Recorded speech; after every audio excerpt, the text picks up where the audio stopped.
In this quick video, I'm going to show you the keyboard shortcut for how to jump frame by frame in After Effects on your timeline. So what do I mean by that? Well, I've got a rotoscope here, and every few frames, there's a little part of the rotoscope I don't want. It's this area right under his hand. I want that to be included in the rotoscope, and it's cutting it out.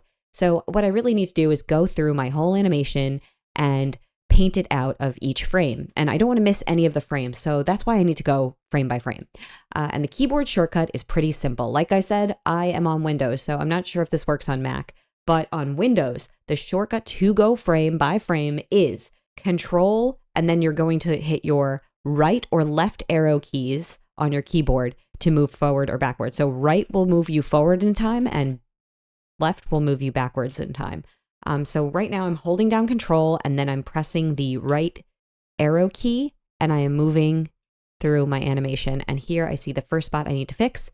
So I just painted that in and now the rotoscope is fixed. I got another spot and I'm going to play my animation just so it all logs in. I'm going to go backwards here and I'm going to continue to paint. So this keyboard shortcut is super useful. Like I said, you can hold down Control and hit the left arrow to go backwards if you need to.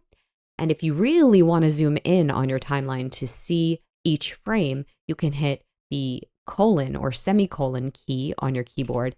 And that, when you have your timeline selected here, will zoom you in and you can see exactly which frame you're on. So I'm on frame 18.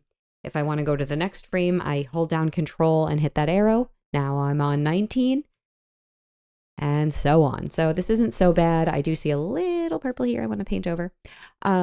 And then there's another trick. If you hold down Control Shift and then hit the arrow, you will move forward 10 frames at a time. So this can be really helpful if you don't need to be too nitpicky on each frame, but you want to get a general idea of where things are going. So that's helpful. And as you can see, I'm in the layer right now, but even if I go to the composition here and I want to change things in this area, same thing. Control Shift will move me 10 frames ahead if I hit the arrow, or 10 frames back if I hit the left arrow. And I can also hold Control arrow, either arrow, and move one frame ahead, just like that. Perfect. And if I want to get out of this zoomed in frame by frame perspective, I just hit the colon or semicolon button again on my keyboard and it will zoom me back out completely. That is it. Just wanted to share that with you guys. If you found this useful, check out my playlist in After Effects where I have more tips and tricks like this. And thank you so much for watching. If you want to support me and see what I've been working on, check out my explainer video channel.